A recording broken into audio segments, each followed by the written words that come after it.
నమస్తే అండి. కొండేపి నియోజకవర్గం రాజకీయాలు ఎంత దుర్మార్గంగా నీచంగా ఉన్నాయంటే, కబ్జాలకి అండగా ఉంటూ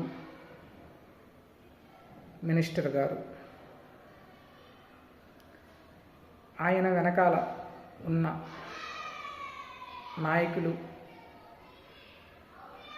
కబ్జాలకు మద్దతు ఇస్తూ భయభ్రాంతులకు గురి చేస్తూ ఒక మహిళ మీదకి 20 మందిని మగవాళ్ళని రెచ్చగొట్టి యుద్ధానికి పంపించినట్టుగా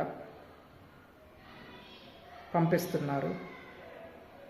నేను ఎందుకు అంటున్నానంటే, ఈ మాట ఏది సాక్ష్యం లేకుండా ప్రూఫ్ లేకుండా నేను మాట్లాడను.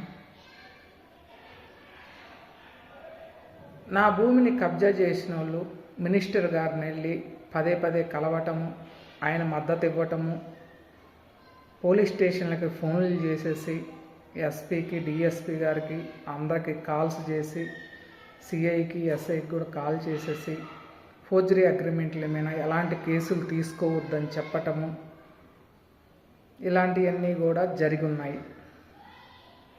అయితే అలా నాకు అన్యాయం జరుగుతూనే ఉంది. గత 5 ఇయర్స్గా నాకు రెంటు రావట్లేదు. ఆ దుర్మార్గులు నీచమైన చేసే పనులకి రాజకీయ నాయకులు అండగా ఉంటున్నారు. అయితే కొత్తగా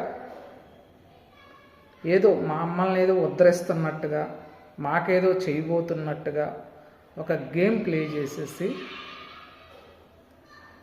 ఈ కబ్జా చేసిన యదవలనందరినీ, ఇంట్లో అనా పైసాకు కూడా గొరగాని ఈ మగాళ్ళు అని చెప్పుకుని ఆడంగిలి వెధవల్ని మినిస్టర్ గారు పిలిచి నా మీద కంప్లైంట్ పెట్టించారు. మా మినిస్టర్ గారిని, మా ఎమ్మెల్యే గారిని సోషల్ మీడియాలో తిడుతున్నారు అని నేను చాలా పద్ధతిగా అడుగుతున్నా. నాయకులు చేసే పనులను చాలా పద్ధతిగా అడుగుతున్నా. నేనేం నోరు పారేసుకొని తిట్టడంలా.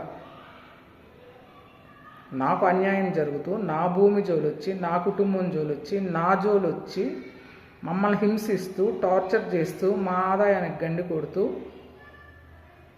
మా లైఫ్ను స్పాయిల్ చేస్తున్న రాజకీయ నాయకులైన ముందు వరుసలో ఉన్న మినిస్టర్ గారు, ఆయన వెనకాల ఉన్న